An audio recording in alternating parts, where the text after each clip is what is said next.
What is zero? Zero क्या है? Zero क्या है?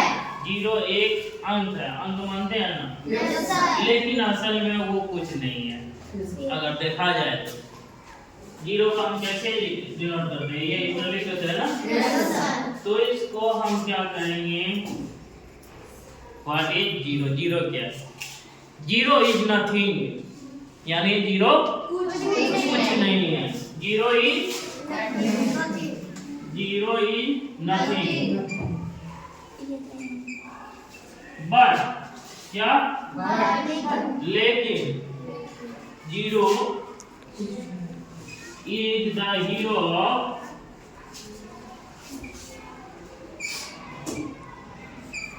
मैथमेटिक्स।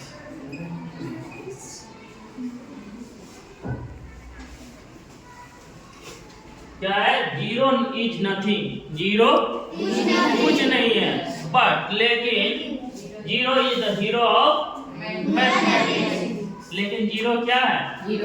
मैथमेटिक्स का हीरो है ना? अब कैसे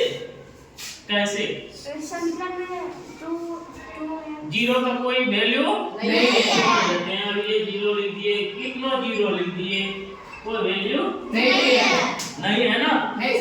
लेकिन नंबर सिस्टम जो है, जो हम लोग एक दो गिनती गिनते हैं, अगर जीरो नहीं रहता तो हम कितना तक जानते हैं? एक से लेके 9 तक। उसके आगे हम गिनती लिख पाते नहीं। जब 10 ही नहीं तो फिर 11 कैसे? पता ना? अब देखो 9 के बाद 1 2 3 4 5 6 7 8 और 9। लेकिन फिर इसके बाद जैसे आगे बढ़ते हैं तो एक पे ही जीरो देके 10 करते हैं ना? तो जीरो का यहाँ क्या हो गया? वैल्यू हो गया। लेकिन ऐसे जीरो का कोई वैल्यू नहीं था। किसी अंक के आगे में अगर जीरो दे देंगे तो उसका वैल्यू हो जाएगा, लेकिन किसी अंक के पीछे में अगर जीरो दे दें तब उसका वैल्यू नहीं है। मान लेते हैं ये एक, इधर कितनों जीरो दे दें, कोई वैल्यू है नहीं। क्या पढ़ेंगे हम? ओनली 1 ना? लेकिन यही इसी को अगर एक जीरो, जितना जीरो अगर बढ़ाते जाए उसका वैल्यू उतना बढ़ जाएगा। यानी एक पे अगर एक जीरो दिए तो वो कितना होगा? 10। लेकिन 2 जीरो दे दिए तो 100। वो 10 का 10 गुना हो गया सिर्फ एक जीरो बढ़ाने से। लेकिन एक और जीरो दे दिए तो 1000, यानी 100 का 10 गुना और 10 का 100 गुना। सोच सकते हो एक जीरो का क्या वैल्यू है?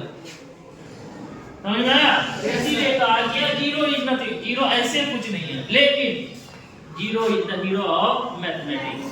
लेकिन जीरो तभी हीरो बनता है जब उसको किसी अंक के आगे में लिख दिया जाए तो उसका वैल्यू क्या कर देता है? इंक्रीज कर देता है, बढ़ा देता है।